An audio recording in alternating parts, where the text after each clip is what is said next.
on an unsanctioned mission to rescue Arc Trooper Echo. General Skywalker, Captain Rex, and the Bad Batch travel to Skako Minor, headquarters of the Techno Union.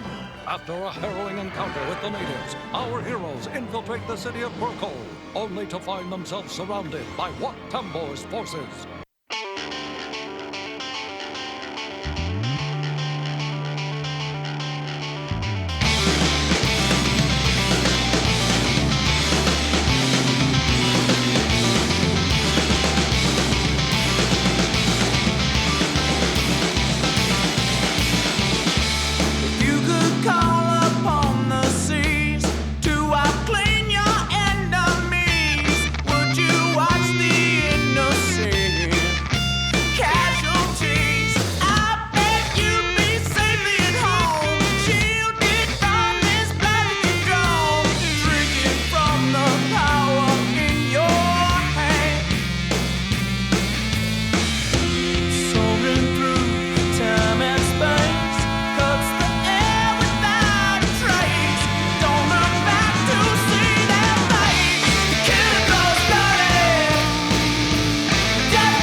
Oh, greetings, Bucketheads. Mavar Tagar.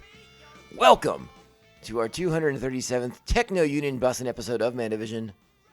I'm your host, Nerd Guy Tom, and thank you so much for checking out our small independent Star Wars podcast. We're so glad you're here. Remember, the best way to reach out to us is, of course, via social media. We are at Mando_Vision on Twitter and Instagram. You can email the show, mandivisiontom@gmail.com. Please be sure to like, subscribe, follow, and share this show with all the Mandalorians in your covert. How is everyone doing? Welcome back, Buckethead Nation. I'm so glad you're here. We are continuing our Star Wars The Rewatch. I messed that up. Star Wars The Clone Wars Rewatch series. And we are neck deep in Season 7.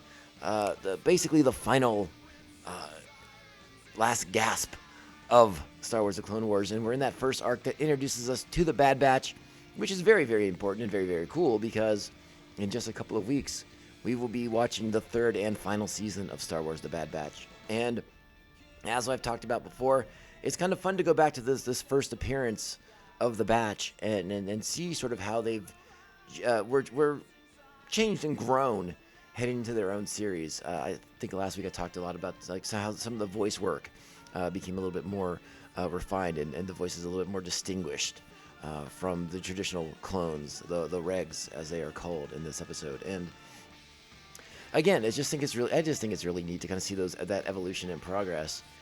With this episode, however, we get into something that is I don't know, controversial is not the word I want to use necessarily, but something that has raised ire with some of the fan base. Those of us who sat there and watched those unfinished prints of what was to be at the time Season 7, those first batch of episodes that were released online that we've talked about, and this episode's kind of storyboard episode was a little bit different. There was a different scene in this episode that touches on something that we were talking about last episode, and that is the role of neutrality for the Techno Union in a war. In a war in which they are clearly on the side of the Separatists. So there was a big scene in those unfinished episodes that you can still watch on the internet. You can pull them up on YouTube and watch them. Go to find this one. And there's a scene where Anakin and via the communications device gets into a discussion with Wat Tambor on the role of neutrality in a galactic conflict like the Clone Wars. And in that scene, there's also a depiction of a fairly, I guess what in a finished version would have been more graphic potentially, of Wat Tambor turning that decimator droid that we see in this episode on against one of the Poltech people that we met in the last episode. And again, I've not been made aware if the internet belief that this was cut out by Disney is true. That that theory holds water, in my opinion. That Disney was like, that's a bit much. That's a bit much for us to put on Disney. So is that the case, or was there a decision made that changed the story differently before the final edition came out? I am uncertain myself. But it does change the tone of this episode overall. And also in that deleted scene, again, about the Techno-Union sort of neutrality, is Wat Tambor more or less admitting to being like a war profiteer because he talks about how lucrative it is to be neutral in this sort of war. And again, head over to YouTube. There's a whole collection of the deleted scenes that you can check out. Again, it's in that unfinished version, but very, very interesting stuff. And the original episode, it had a different Jedi fortune cookie at the beginning too, and that was, in war, there's no such thing as neutrality. Which again, a lot of the plot is sort of echoed. No pun intended for echo. A lot of that is sort of echoed though throughout the episode in little snippets of dialogue here and there in the show. So that's of note. And again, that's just, we talked about that whole neutrality aspect of it last week, and I was glad to see when I was reviewing those older episodes, those older unfinished production shows, that it was talked about a little bit more heavily. And so yeah, I wanted to make sure we got that out for this episode, and that was very, very, again, a big difference, because that scene being cut out shaves several minutes off of this episode. I think this is actually the shortest runtime episode for all of season 7. It's like barely over 20 minutes, and it's already a fairly action-packed episode. Not a lot of critical dialogue for us to kind of get into and break down in this episode. So that could in turn mean this is one of the shorter episodes of our podcast, folks. Which, hey, maybe some of you are into. I don't know. I don't know at all. So that's what we're going to be talking about today. We're going to be talking about season 7, episode 3.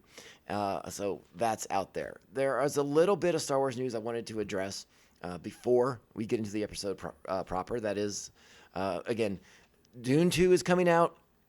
So that means Stellan Skarsgård is making the rounds, doing all kinds of press availability and conducting interviews of all sorts, about his role as the head of the House Harkonnen, or Harkonnen, however you want to say it. And at one of these interview sessions, a reporter from, I believe it was from IO9, brought up Andor and how much of a fan they were of what Stellan Skarsgård did with Luthen Rael's character in season 1 of that show. And so they sort of had a little chat. Obviously Stellan Skarsgård's probably under a lot of heavily enforceable non-disclosure agreements. And he said that he's very pleased with where everything ends up for Luthen, for Cassian, and for that show in general, which is a good sign, because apparently I almost called him Luthen. Stellan Skarsgård was very, very happy to sort of discuss Andor, which he had a smile on his face and everything like that. Which to me, if you're making Stellan Skarsgård smile by bringing up Andor, that only bodes well for us Star Wars fans when we finally get to see that finished product, which does sound like it's coming out now in 2025. I don't think they've made that official, but it sounds like between all the strikes and having to start and stop production all over again, it sounds like 2025 is when we're going to realistically get season 2 of Andor. On a very sad note, I'm sure you all heard, I believe it was last Thursday or Friday, the very sudden passing of Carl Weathers at age 76. Of course, for Star Wars fans, we know him more recently as Greef Karga, a director of several episodes of The Mandalorian, and just someone who has been in my household on screens since I was a child. And I have just unlimited affection for the man as an actor. Like I said, I grew up with his work. I loved him as Apollo Creed. I loved him in Predator. As Dylan, you son of a bitch, and Action Jackson. All the stuff he did. Seeing him as Chubbs in Happy Gilmore, Arrested Development, all these great things that Carl Weathers did. We lost a good one. I'm hoping we can have more of a dedicated Carl Weathers tribute episode of this podcast. That's something that I am working on, because, again, he may have only had a a small part of Star Wars in recent years, but he's still part of Star Wars, and he's Carl Weathers. And I just, like I said, I adore that man. He's a graduate of my alma mater at San Diego State University. Used to play linebacker there. Played linebacker for the Raiders back in the day. Just from all accounts, just seemed like a really good guy. A lot of people have come out. A lot of other celebrities that he's worked with, Stallone in particular, coming out and just sharing like just really heartfelt stories about the man. And so yeah, it just sounds like he was a good person, and it's just a loss. It's just another sad day with the passing of Carl Weathers. So again, I hope we have a chance to sit down with one of our podcast friends and kind of eulogize Carl a little bit more properly, discussing all of his works and stuff like that. But to be determined. Again, fingers crossed that happens. Working that out. You may or may not know, out here in California, we're having some weather issues, so I sort of have to keep myself available just in case my house decides to float down a river into the ocean. So I'll keep you all posted on that situation. Anyways, let's go ahead and get back into our episode. Carl Weathers, R.I.P., my friend. You're good. You seem like a good one, and you contribute a lot to popular culture and, of course, to Star Wars. So we thank you. All right, let's go ahead, get into our episode proper right now.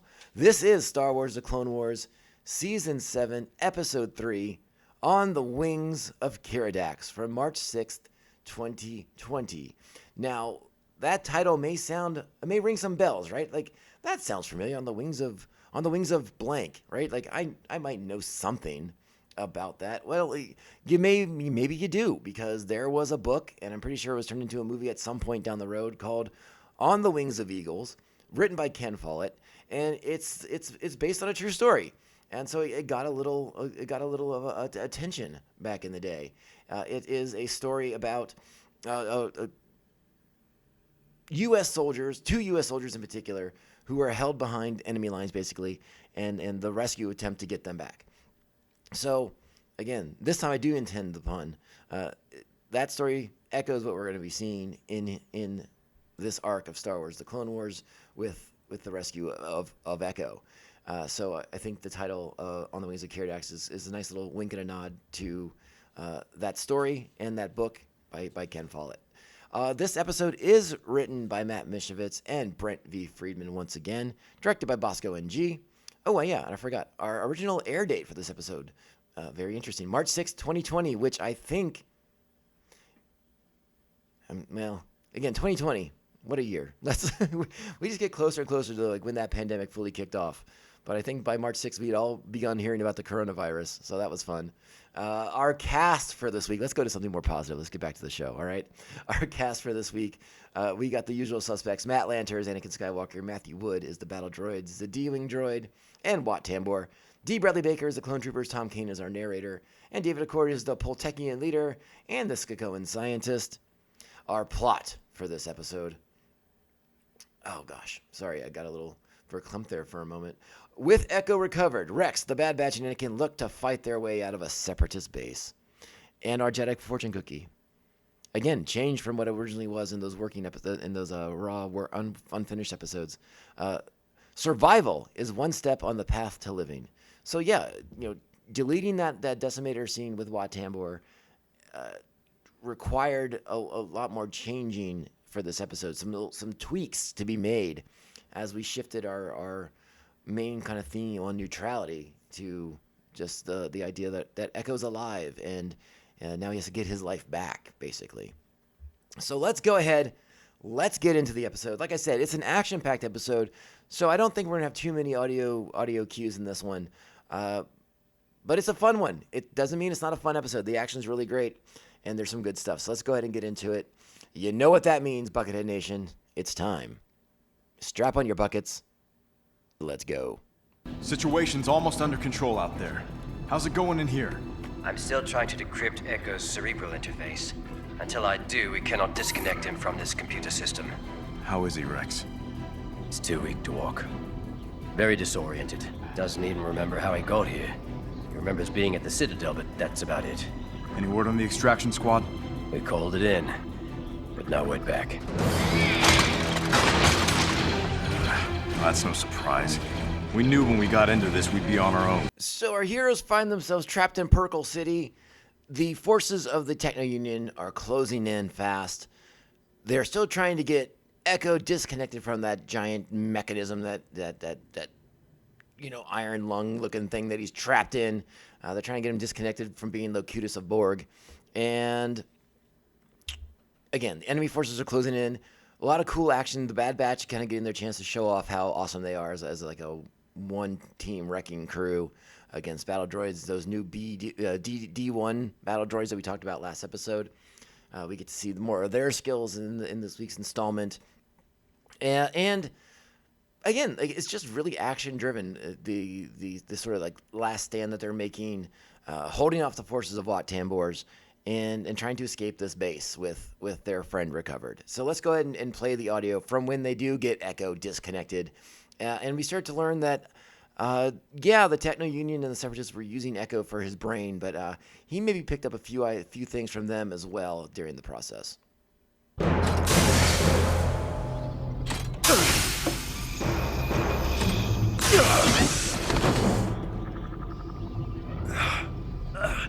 Rex, what is it? I got a big headache. Better to feel something than nothing, old buddy. It's a touching reunion, guys, but we need to get out of here now. There's an exhaust vent that leads to the cooling systems. Right there.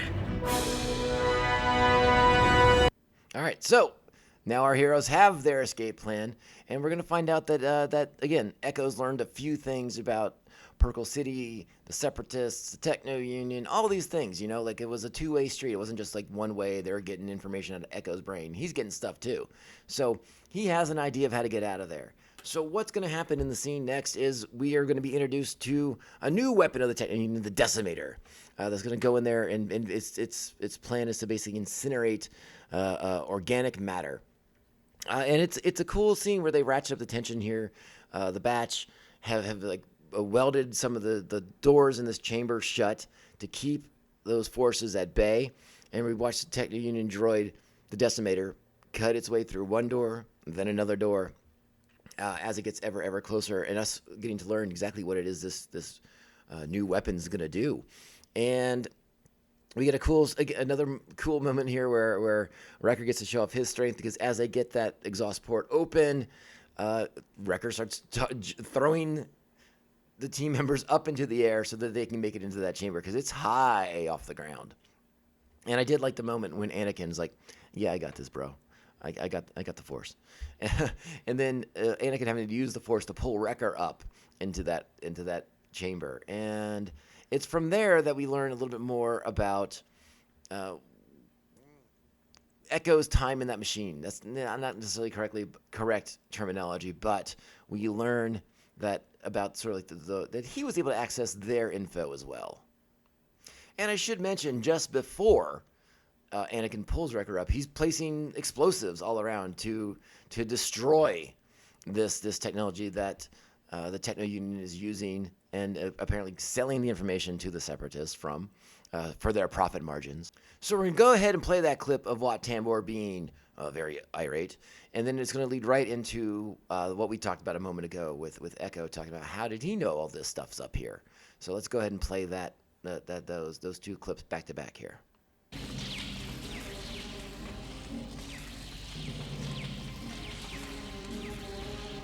They took it. Techno Union property. They've ruined years of research.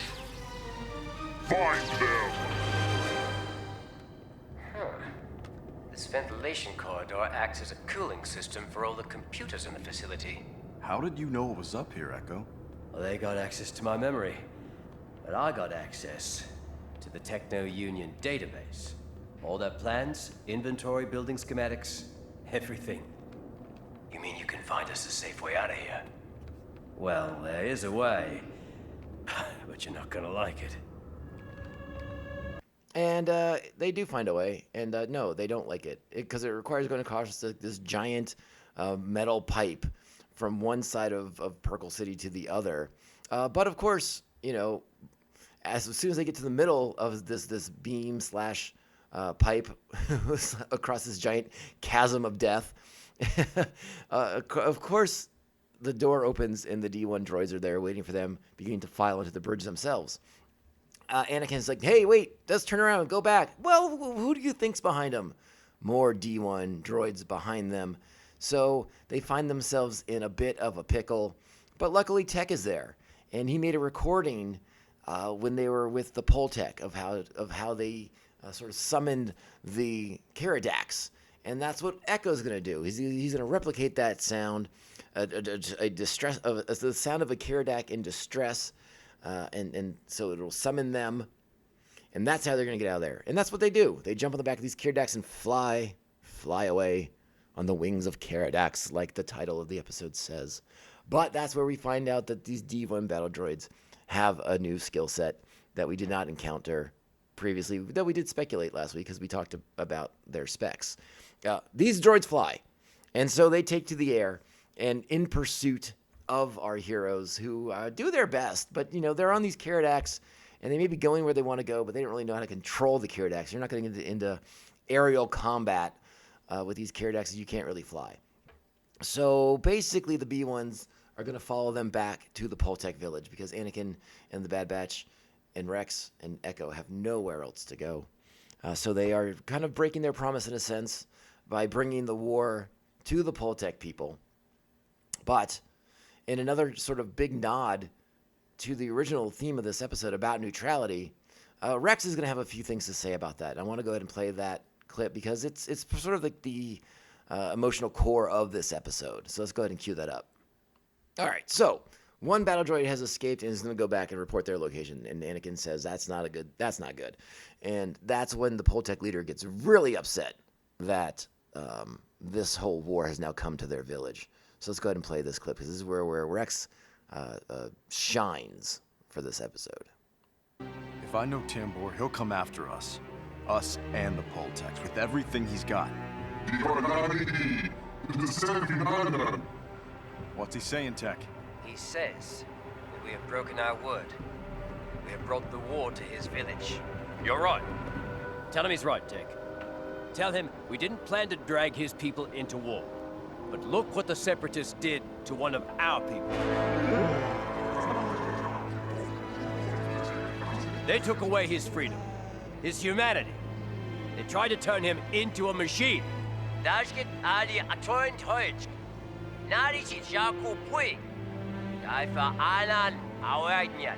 Techno-Union claims it's neutral, but they have chosen sides. Now, your people have to choose. Couldn't have said it better, Rex. Let's hope it works. Because I see forces coming. More than we can handle alone. So very, very Star Wars moment here, right? The natives pulled into a conflict they had no interest in, but now they will rise to the occasion. Again, very, very Star Wars, and I'm here for it because I like these Poltechs. They're kind of cool. They have a unique way of speaking, and they got I like their visual flair. I'm just gonna say it. I like their visual flair. So big time combat coming up. Great action here in this episode.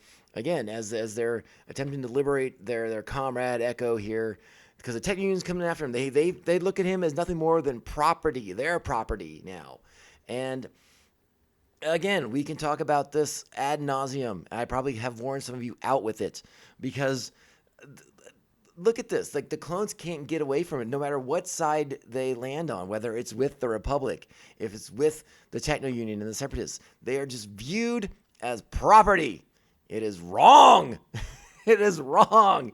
And the Jedi not picking up on these things, not making more of a fuss, being more outraged at the notion of a slave army.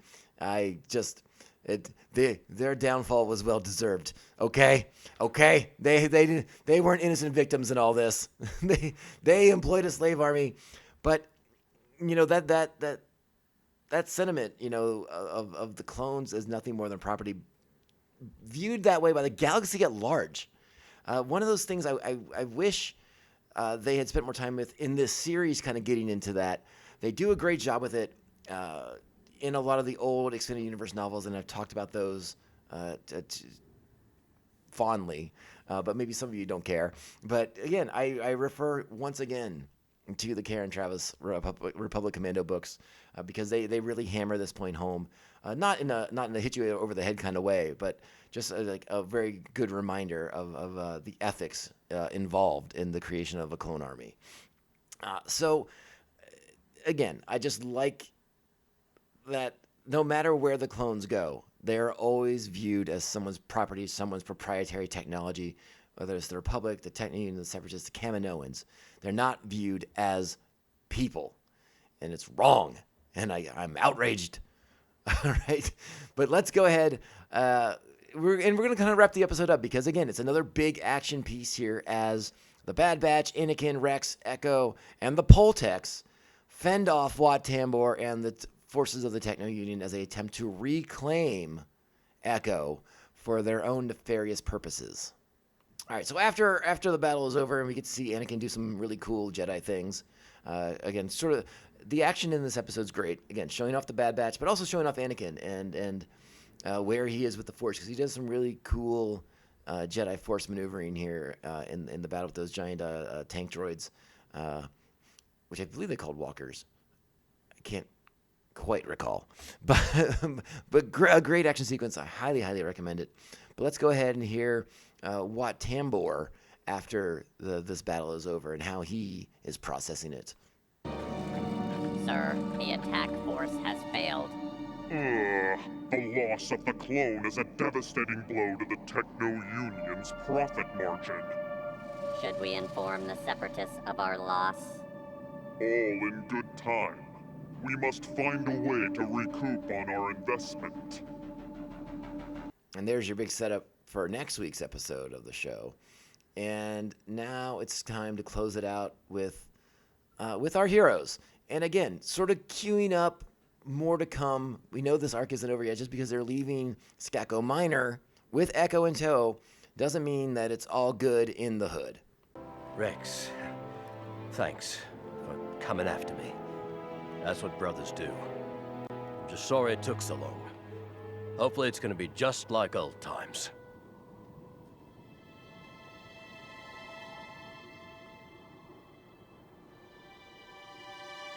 Yeah, just like old times. And Echo knows that will be anything but the case, because he has been forever altered, physically and mentally now.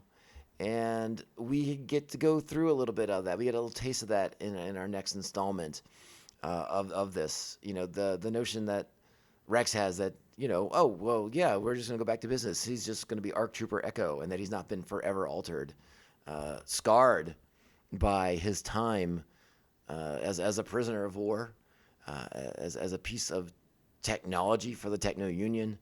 And we'll get into that, you know, but it's not often on this show that we get to sort of experience the horrors of war.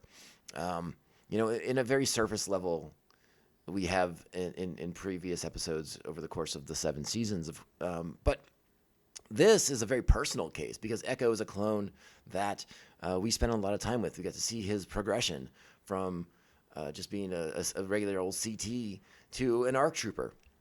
And the progression he's made. And now we get to see him having gone through something that's unlike anything that his fellow brothers have had to go through. And so we will get to touch with that a little bit next week, which sets the stage for the Bad Batch series in many senses. So it's going to be a big episode next week to kind of close out this first arc of Season 7. But I'm really excited to get into it because it's fascinating stuff, and I like it when we can sort of delve into some of those darker corners of Star Wars, you know, kind of examine things a little bit more fully, a little bit more realistically in a sense. Yeah, it sucks that this episode was cut short, that they trimmed that one scene out about the neutrality of the Techno-Union and the horrific torturing that they do of that Poltec to kind of express just how awful they all are. Part of me gets it to an extent. Part of me is like, come on. We're adults here. we can all handle it. But it is what it is. You can, again, cue up that deleted scene on your own and it's gonna be great. You're gonna have a good time. All right, Bucketheads. I think that's gonna be it. This is